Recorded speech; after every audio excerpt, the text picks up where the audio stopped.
साथियों नमस्कार। मैं आज आपको कुछ ऐसे जगह ले जा रहा हूं जो आदिवासी समाज के लिए एक बहुत बड़ा मार्गदर्शन का स्रोत हैं और उनके कार्यों को लगातार देखा जा रहा है। उनसे मुलाकात करेंगे और बात करेंगे। आइए उन्हीं से उन्हीं की जुबानी सारी बात करेंगे और जानकारी लेंगे कि वो क्या क्या कर रहे हैं और उनके जीवन में कैसा अनुभव किए हैं। मुलाकात करते हैं। नमस्कार सर। नमस्कार नमस्कार। महोदय, आपसे मुलाकात हुए मुझे लगभग 4-5 सालों से ये जानकारी मैं आपसे ले रहा हूँ, जान रहा हूँ, आपको पहचान रहा हूँ। आज आपसे मुलाकात करने का हमारा एक ही उद्देश्य है कि सबसे पहले आप अपना परिचय बताइए। मैं रघुनाथ सिंह मरकाम, निवासी ग्राम कंदरई, जिला सूरजपुर, छत्तीसगढ़ से हूँ और अभी वर्तमान में नेशनल आदिवासी पीपुल्स फेडरेशन छत्तीसगढ़ का प्रदेश उपाध्यक्ष पद पर काम कर रहा हूँ। और हमारी नेशनल आदिवासी पीपुल्स फेडरेशन के माध्यम से ये बताइए, नेशनल आदिवासी फेडरेशन जो छत्तीसगढ़ है उसके आप प्रदेश उपाध्यक्ष हैं। आप लगातार बड़े बड़े मंच का कार्यक्रम आयोजित करते रहते हैं और आप आदिवासी समाज, पिछड़े वर्ग और हमारे जो ग्रामीण लोगों के उत्थान के लिए उन्हें शासन की नीति नियमों से आगाह करते रहते हैं, विधान के बारे में बताते रहते हैं। तो हम ये जानना चाहते हैं कि आपका इस फेडरेशन का मुख्य उद्देश्य क्या क्या है। हमारे इस फेडरेशन का मुख्य उद्देश्य है राजनीतिक, सामाजिक, आर्थिक, शैक्षणिक, ऐतिहासिक, न्यायिक, धार्मिक चीज़ों से, और जो आदिवासियों के ऊपर अत्याचार, अन्याय हो रही है, उनकी जल जंगल जमीन को छीना जा रहा है और आज हमारा राजपाट था, उस राजपाट को छीन भी लिया गया। ये तमाम चीज़ों से पूरे ST SC OBC को जन जागृति लाकर उनकी सही चीज़ों पर उनको जानकारी देना और आर्थिक स्थिति को ऊंचा उठाना। शिक्षा के क्षेत्र में यदि बात करें तो सही दिशा पर शिक्षा हमारे लोगों को आज तक प्राप्त नहीं हो पा रही है। तमाम चीज़ें सबसे जन जागृति ला रहे हैं और जन जागृति, काफ़ी जन जागृति आया भी है जी। ये अब आपसे एक मैं विशेष सवाल जानना चाहता हूँ, उसका उत्तर कि हमारे आदिवासी और पिछड़ा वर्ग, ग्रामीण लोगों के लिए जो भी सरकार योजनाएं चला रही है आज तक, पहले के और आज में कितना अंतर है, इसको बताइए। आज चाहे दलित वर्ग हो, पिछड़ा वर्ग हो, चाहे आदिवासी हो, इस भारत देश में, छत्तीसगढ़ में ही नहीं पूरा भारत देश का बात करूंगा मैं, जो यहाँ शिक्षा मिलना चाहिए, वास्तविकता चीज, वो शिक्षा ना देके ऊपरी शिक्षा दिया जा रहा है, जिससे वास्तविकता चीजों को, यहाँ का जो सच्चाई है वो सदा के लिए दब जाए और वर्तमान में जो चल रहा है वो चलता रहे। तो जो भी सरकार हमारे पास कार्य कर रही है, यानी वर्तमान समय में देखा जा रहा है कि बेरोजगारी सबसे ज्यादा फैली हुई है और अधिकतर लोग अनपढ़ होते जा रहे हैं, ज्यादा पढ़ने में ध्यान नहीं दे रहे हैं, और पढ़ भी रहे हैं तो खाली ढकोसला है। तो इस के सुधार के लिए आप सरकार से क्या इच्छा जारी करते हैं।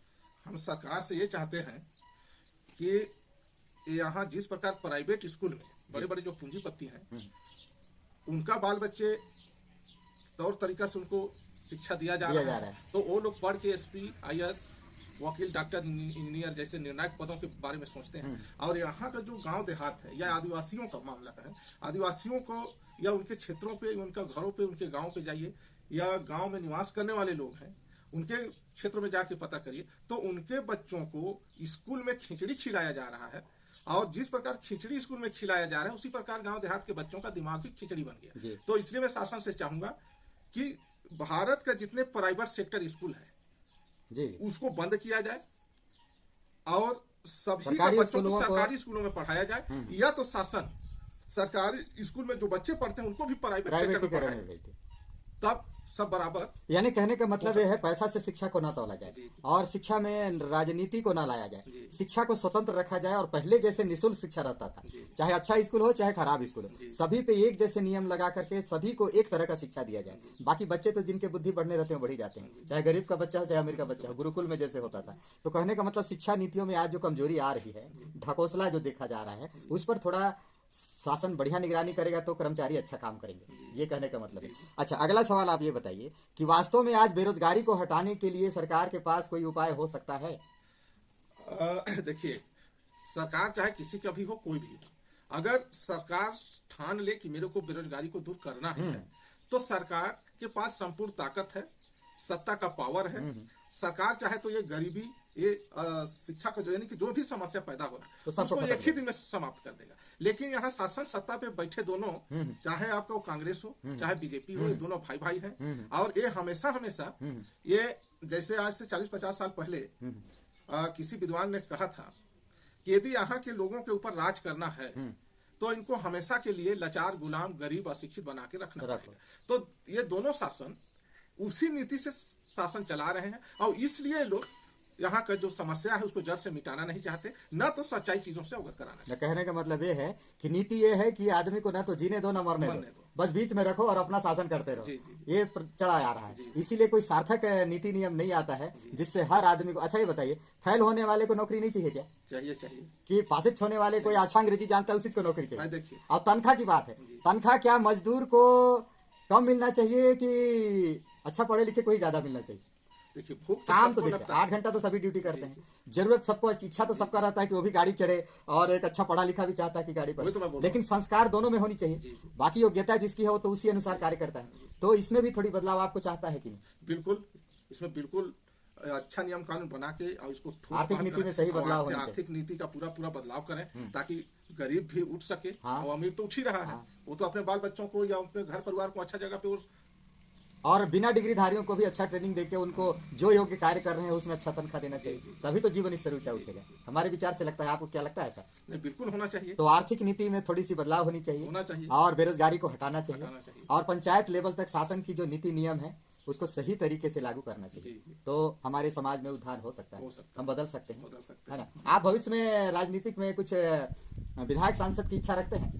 नहीं, अभी तो सिर्फ मेरा उद्देश्य ये है कि हमारे सामाजिक कार्य में हाँ जी, जो खास तौर से अगर हमारे आदिवासियों के बारे में मैं बोलूं तो हमारे लोग ये भारत में 565 राज था, उसमें से 258 राज का राजपाट करने वाले लोग थे। किशोरी लाल शुक्ल राजस्व मंत्री थे और बाद में वकील भी थे। उन्होंने एक गौण परिचय किताब 1983-84 में लिखा।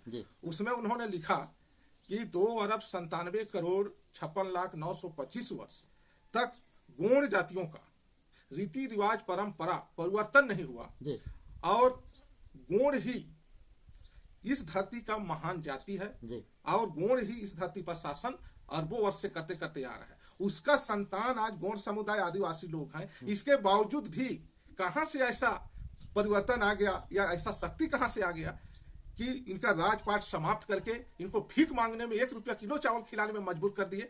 इतना साम्राज्य, गौरवशाली साम्राज्य था गोंडवाना का, उसको इन्होंने मिटा के और आज हमारे लोगों को भीख मांगने में 1 रुपया किलो चावल खिलाने में मजबूर कर दिए। तो ये तमाम चीजों को हम लोग सोच के समझ के सारे जैसे संवैधानिक अधिकार है या आपका पारंपरिक अधिकार है या संवैधानिक अधिकार है या तो आपका कानूनन अधिकार है, ये तीनों अधिकार से यहाँ के जो शासक वर्ग के लोग हैं वो हमेशा हमारे लोगों को ये चाह रहे हैं कि वो अपने रीति रिवाज परंपरा हक पद अधिकार को सदा विलुप्त हो जाए, ये लोग ना समझे और इसी प्रकार इनका अस्तित्व मिट जाए। कुल मिला के राजनीतिक सत्ता में जो लोग बैठे हैं या जो भी हमारे सम्मानीय पदाधिकारी बनते हैं वो हमारे गाँव के स्तर की समस्याओं को विशेष ध्यान नहीं दे रहे हैं कि हम 1 रुपया किलो चावल योग्य खाने योग्य आदमी को बनाए कि 10 रुपया किलो खाने योग्य बनाए। अच्छा, उसी पर इसलिए खास तौर से अभी मैं एक बैग राजनीति पर नहीं उतर रहा हूँ। पहले जागरूक कर लिया जाए। यदि हमारे लोग सभी दृष्टि से जागरूक हो जाएंगे, अपना हक पद अधिकार को जान जाएंगे, तो निश्चित ही एक दिन फिर राजनीति में गोंडवाना का सत्ता आएगा ही आएगा। इसका कुल मिला के है कि शिक्षा पर जोर दिया जाए, संवैधानिक शिक्षा को भी जरूर बताया जाए और आदमी के नैतिक जीवन के लिए उत्थान करने की संस्थाओं को आगे बढ़ाया जाए, है ना? कि लोगों को उनके जीवन को कैसे सुधार सकते हैं, वो आगे रोजगार कैसे पा सकते हैं, सरकार के नीति नियम से उनका क्या क्या अधिकार है, इन सारी चीज को एजुकेशन देना चाहिए। खाली अनाराम ABCD पे मतलब ना रहा जाए, क्योंकि बड़े स्तर के क्लासों में भी जो एजुकेशन की पद्धति थी आज बहुत बदलाव दिखाई दे रहा है ना? चलिए ठीक है, मैं आपको एक चीज और बताना चाहूंगा जी। जैसे भारत का संविधान है, भारत का संविधान में पिछड़ा वर्ग को, आदिवासी वर्ग को, दलित वर्ग को, यानी कि सभी वर्ग के लोगों को जी इस संविधान में बहुत बड़ा अधिकार है, जिसमें स्पेशल अधिकार आदिवासियों को 5वीं अनुसूची 6वीं अनुसूची देकर संविधान निर्माताओं ने दिया। लेकिन आज आजादी का यह संविधान लागू होने के लिए आपका 74-75 साल हो रही है। लागू करना तो बड़ा दूर की बात है। संविधान का एक अनुच्छेद को नहीं बताया आज तक आदिवासियों को कि आपका भी इस अनुच्छेद में इस प्रकार का है, इस अनुच्छेद में इस प्रकार का अधिकार है। ऐसा शासन सत्ता करने वाले लोग नहीं, छिपा कर रख दिए, यानी कि हमको संवैधानिक अधिकार से भी वंचित करना चाह रहे हैं। मतलब उसकी जानकारी नहीं है। तो आज इन्होंने, मेरा एकदम दावे के साथ कह सकता हूं मैं कि भारत का संविधान को पूर्ण रूप से ईमानदारी के साथ अगर 15 दिन लागू कर दें हुबहुब और पूर्णतः ईमानदारी के साथ, तो 15 दिन के अंदर ही यहाँ के ST SC OBC माइनॉरिटीज के लोग सब धनवान हो जाएंगे, शिक्षावान हो जाएंगे और सबको बराबर अधिकार मिल जाएगा और 15 दिन के अंदर सब जागरूक हो जाएंगे और गरीबी भी खत्म हो गरीबी भी खत्म हो जाएगा। इतना बड़ा ताकत भारतीय संविधान में है। मेरे पास एक किताब है महोदय, उसमें एक लेखक ने लिखा है कि यहाँ वन संपदा, खनिज संपदा, जल संपदा को कलेक्ट किया जाए और उसको बांटा जाए तो भारत में निवास करने वाले एक एक आदिवासी परिवार, एक एक व्यक्ति 1100 करोड़ का मालिक है।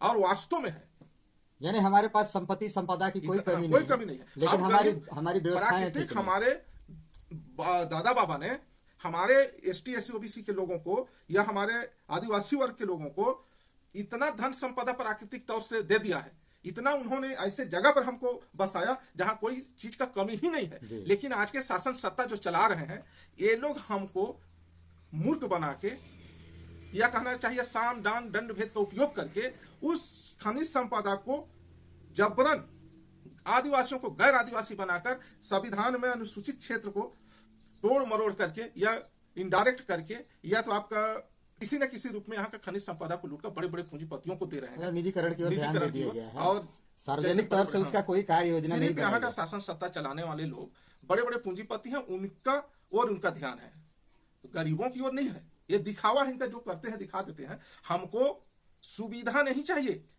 हमको क्या चाहिए? भारत का संविधान में प्रदत्त अधिकार है, वो पूर्ण रूप से वो अधिकार चाहिए। यदि अधिकार मिल जाता है, अधिकार का मतलब रोजगार का अधिकार है, शिक्षा का अधिकार है, संपूर्ण अधिकार है। तो जो नैतिक चीज है, जब आदमी को सही रोजगार मिल जाएगा, आर्थिक इकोनॉमिक उसका बढ़ेगा तो देश उन्नति करेगा। हर आदमी का इकोनॉमिक बढ़ेगा तो उन्नति होगा। आज पैसा महत्वपूर्ण है, अब पैसे की बंटवारा सही नहीं है, तो पैसे की बंटवारा जब सही नहीं है, रोजगार के लिए कितना हमको देना चाहिए पंचायत को और उसमें कितनी भरपूर मात्रा में डेवलपमेंट के लिए देना चाहिए, ये पैसे आते तो हैं लेकिन उसका सही उपयोग नहीं हो रहा होगा, मेरे को लगता है। इसलिए यहाँ देखिए, अगर प्रशासन स्तर पे जाए हम, तो प्रशासन स्तर भी राजा बन गया है, एक चपरासी भी नहीं डर रहा है। ये स्थिति है यहाँ। अनुशासन पूरी तरीके से डिसिप्लिन खराब हो चुका है और इसी के कारण है कि आज अचानक कभी जातिवाद पे लड़ाई हो जाता है तो कभी धर्मवाद पे। अभी देखिए यहाँ सिर्फ हिंदू मुस्लिम कर करके पूरी दुनिया को लड़वा रहे हैं और हिंदू मुस्लिम कर करके घर घर में देश पैदा कर दी। ये बहुत बड़ा जटिल समस्या है। मानवतावाद को यहाँ ठेस पहुंच रहा है और हमारा धर्म संस्कृति है, रीति रिवाज परंपरा है, ये हमसे छीना जा रहा है हिंदू के नाम से। हिंदू मुस्लिम जाति ईसाई के नाम से सबको बांट करके, और जो भी है बांटने वाला या तो मीडिया बात को फैलाती है या राजनीतिक लोग फैलाते हैं। भाई मीडिया राजनीति का एक पहला अंग है और मीडिया राजनीति के सहारे चलती है, तो ये दोनों मिलकर समाज में किस तरह का परिवेश लाना है उनके ऊपर डिपेंड करता है। हम आदमी कुछ भी बोलेंगे उसका तो प्रभाव होता नहीं, मीडिया कुछ भी बोलता है उसका प्रभाव होता है। दूसरा है कि राजनीतिक व्यक्ति कुछ भी बोलता है, बड़ा आदमी या प्रशासनिक व्यक्ति कुछ बोलता है तो जनता के प्रति उसका प्रभाव होता है। अर्थात ये तीनों विभाग समाज के प्रति जो व्यवहार अपनाना चाहिए और लोगों को संस्कारवान संदेश देना चाहिए और मानवता के प्रति एक संदेश देना चाहिए, वो नहीं आ पा रहा है। इसी कारण अभी कुछ दिन जो घटनाएं हुई हैं, जो आपको पता होगा, तो बेमेतरा वगैरह की घटना भी सुने हैं, डेली 4-5 दिनों से यूट्यूब वगैरह पे आ रहा है। मेरे को तो लगता है कि ये मीडिया ज्यादा उछाल रही है और जातिवाद को प्राथमिकता दे रही है, या कुछ हो सकता है। नहीं तो अभी तक तो ऐसी कोई बात नहीं आई थी, भले पहले रहा होगा इतिहास में, हम लोगों ने तो देखा नहीं था। लेकिन इसको अब क्या इसका निर्णय होगा, आगे लोगों को क्या संदेश देंगे हमारे प्रतिनिधि और हमारे मीडिया, ये तो मीडिया और प्रतिनिधि ही समझेंगे। आप और हमारे बस का बात तो है नहीं। अगर हमारे हाथ में चाबी होता तो हम कोई संकेत बताते, हम लोग सिर्फ विचार कर सकते हैं और उसको झेल सकते हैं। चलिए, आपसे बात विचार हुआ और फिर अगली मुलाकात में आपसे और नई बातों नई प्रश्नों के साथ मुलाकात करेंगे। इसी तरह चर्चा को चलाते रहेंगे और जनता की बातों को इसे हमारे चैनल के माध्यम से थोड़ी थोड़ी विचार क्रांति को लागे लाएं, जिससे हो सकता है हमारी बातों को सुनकर उनके दिमाग में कोई परिवर्तन आ जाए और समाज में सुधार लाने का प्रयास करें। धन्यवाद, नमस्कार, जय जोहार।